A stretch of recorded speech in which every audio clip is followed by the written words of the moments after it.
everybody, I'm Laura and welcome back to my channel. So, as I posted in the title, no, this is not clickbait. So, this is a video that I have had contemplating the best way to go about doing it for a while. But I feel that, especially in this time of pandemic and financial insecurity and people losing their jobs left and right, I think it's important to talk about these stories and people who've experienced, job loss and their lives being turned upside down and what that means and what it translates to. So I feel these stories are important to share with other folks. And since I have this YouTube channel, this is a great venue for that. So I thought I would get into it and tell my story about losing my job during a global pandemic. So I'll give you all a little bit of background. So I know I've kind of talked about this before, and there's some other videos where I've shown, how I pack for an overseas trip and all sorts of other things like that. So my job was I was the global director of sales enablement for a tech company. And sales enablement means a lot of different things. It's not just training, but it's also sales process and all that kind of stuff. So it's a discipline that's kind of evolved over the last couple of years, and now I'm just rambling on about that, which you probably don't care.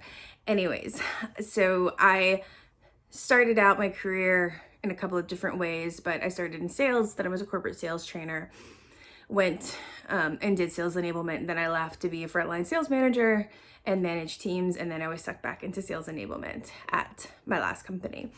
So it was the middle of March, and there had been some allusions to there were going to be some cuts and all kinds of other things. So I found out in the middle of March that I no longer had a job.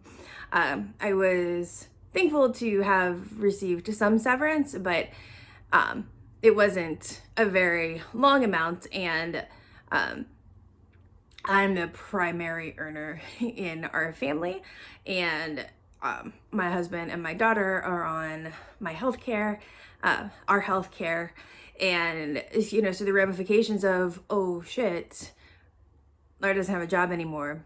Healthcare ends at the end of March. Are we gonna have to pay Cobra? What does that look like? So we started to low-key freak out. Okay, not even low-key, we definitely high-key freaked out. So we knew, so that's when there was a time in March where I definitely missed 2 weeks of uploading. That's why. So in some of my previous videos, I, made some comments about I'm going to be cutting out some of these subscription boxes because I'm, as a result of the pandemic, you got to save money and all that. But quite honestly, I lost my job. So, we need to cut out a lot of things. And so we really took like a deep look at like our finances and, what can we cut out? What can we not have?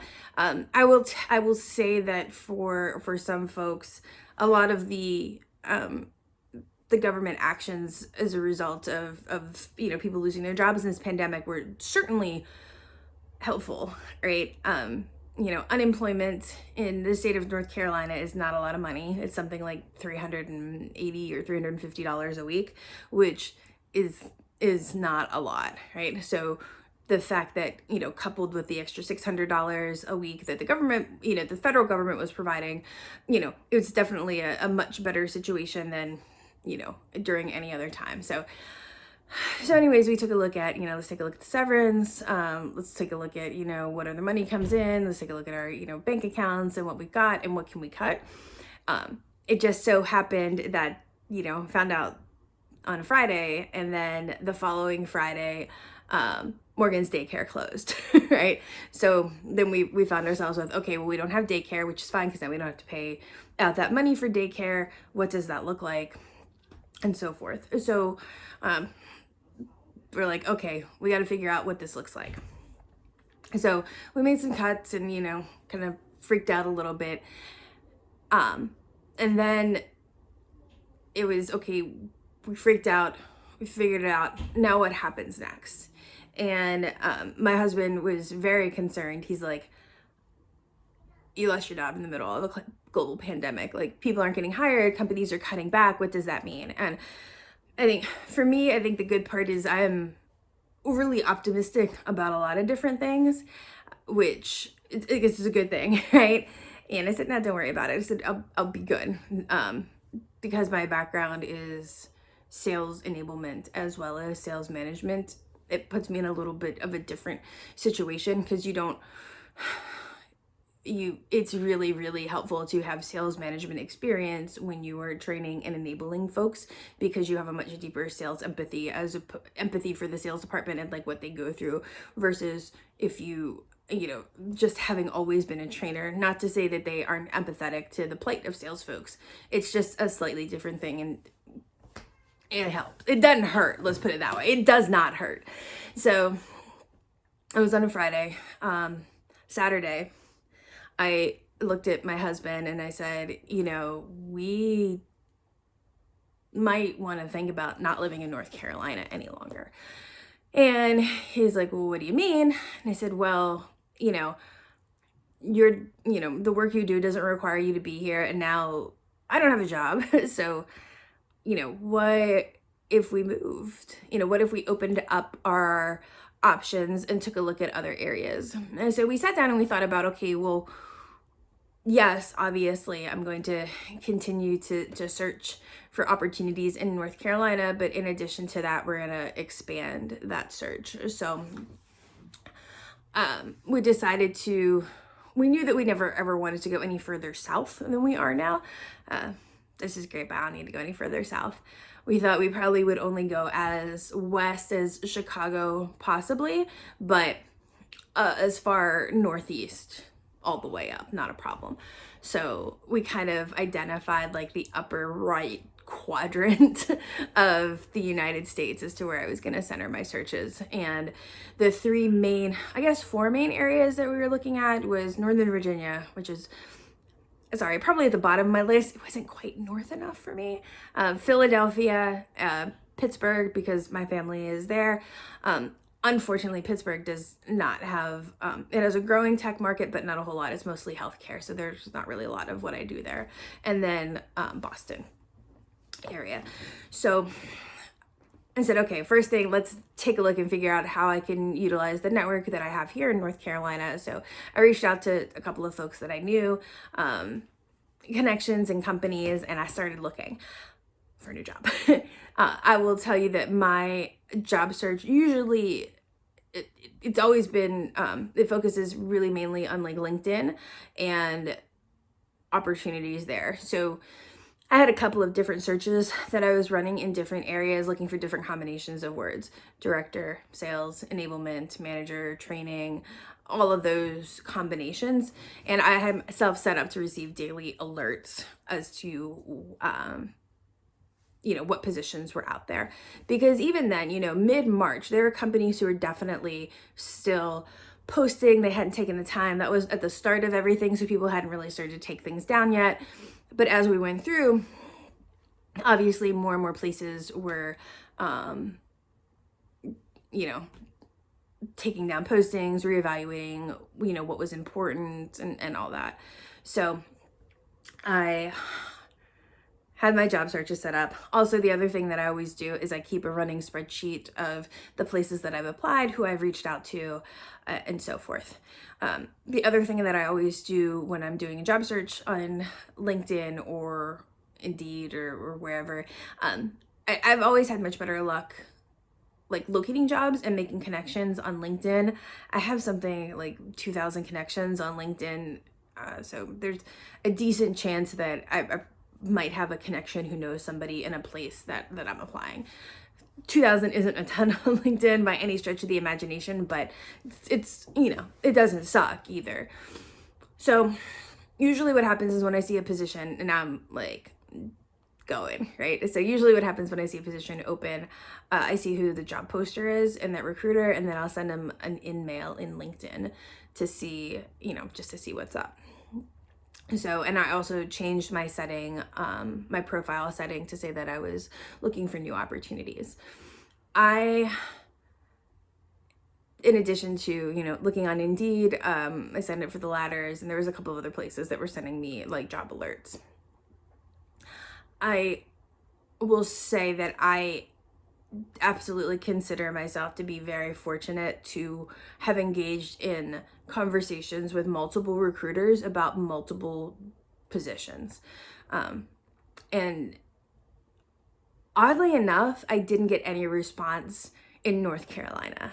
Not a single recruiter in North Carolina responded to any of the applications that I submitted or any of my connection requests, which is okay. Actually, there was one who reached out, and then I was supposed to have a meeting with her, and then she sends me an email. She's like, "Hey, can we change this to Monday?" I said, "Sure, not a problem. Let me know when." And then she ghosted me, and I never heard from her again. There was the one company in North Carolina, and it's a big company, like really, really big company. I'm like, girl, I hope you didn't get the Rona and pass away or something, but you know, I don't know what happened to you, but you gone. Anyways. And so I was engaging in multiple conversations. There were a couple that were remote opportunities, which were really interesting. And then I came down and I had final interviews with two pretty well-known tech companies. And know that I am extremely fortunate to have landed not only a comparable position, but a step up position than the one that I previously had in the middle of a global pandemic. So I started a new position on May the 4th, which is super exciting. It's exactly what I was doing before, just the next level up at a similar sized and tech company. So I the other piece of that is this position is in Boston, and that means that we are packing up sometime this summer to pack up all of our crap and move it to Boston. So I am utterly like thankful and grateful for this opportunity to have found what is a good fit in this like time of insanity, to have the opportunity to move up north. My husband and I are unbelievably excited. I love snow. I want the cold. I love northerners. I love northern characters. Like I said, I'm originally from outside of Pittsburgh. I need my northerner fix. And Boston has Dunkin' Donuts, and it has mass holes, and I don't care, and I love them all. Like, I want to see somebody yelling at a pigeon on the street. I want to move to good pizza. I want to sit in my house and watch the snow trickle down. I want Moran to be in a snow, like in a zip up snowsuit, all of that. So I am unbelievably excited for the opportunity. It is also really bittersweet because we have made some fantastic friends here in North Carolina, and I'm so grateful for the connections that I've made and the friends that we will miss so dearly. But I think I've also realized, you know, and part of it is like we had to open up that search just because there's so much uncertainty in the economy and the marketplace, and what does that look like, that you know, sometimes you just can't contain yourself to what you've done before or where you've lived before. And if you have the flexibility to kind of step outside of that, then then you have to take it. So it's kind of like two halves of it. I'm extremely thankful and grateful to have been able to land back on my feet in a situation that I'm so excited about. And so when I make references to like the 17 hours of Zoom meetings that I'm on in a day, that's why. So I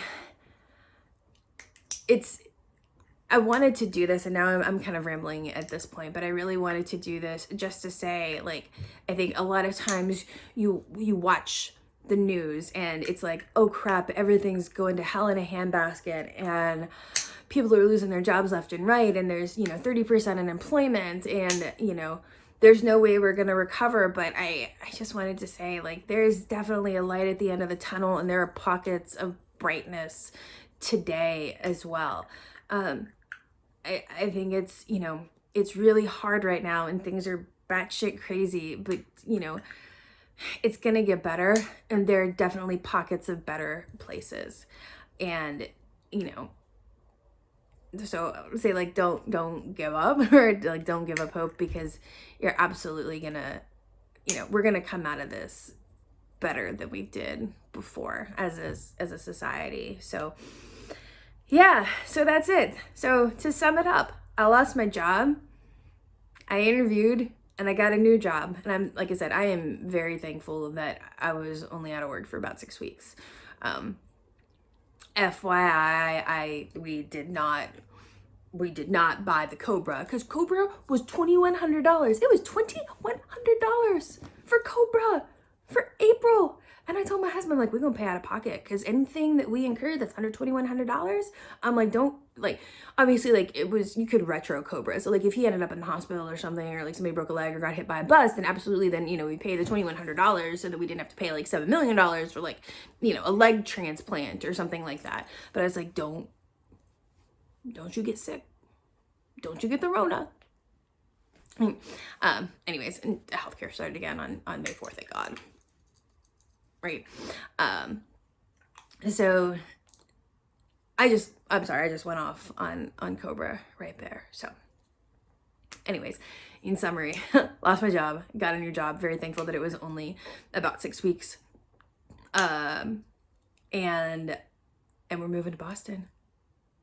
So if anybody got some New Englanders up there, let me know. I'm super excited to see what Dollar Trees have up there. And the thrifting, I heard thrifting's really good. So that's it. So yeah, that was my story. That's my job loss in a time of global pandemic, coronavirus. So this is not my typical video, and I've talked about this for about 17 minutes. So I hope everyone is staying safe and sane and healthy. I think y'all are awesome. So I hope you have a great rest of your day, and I'll talk to y'all soon. Bye.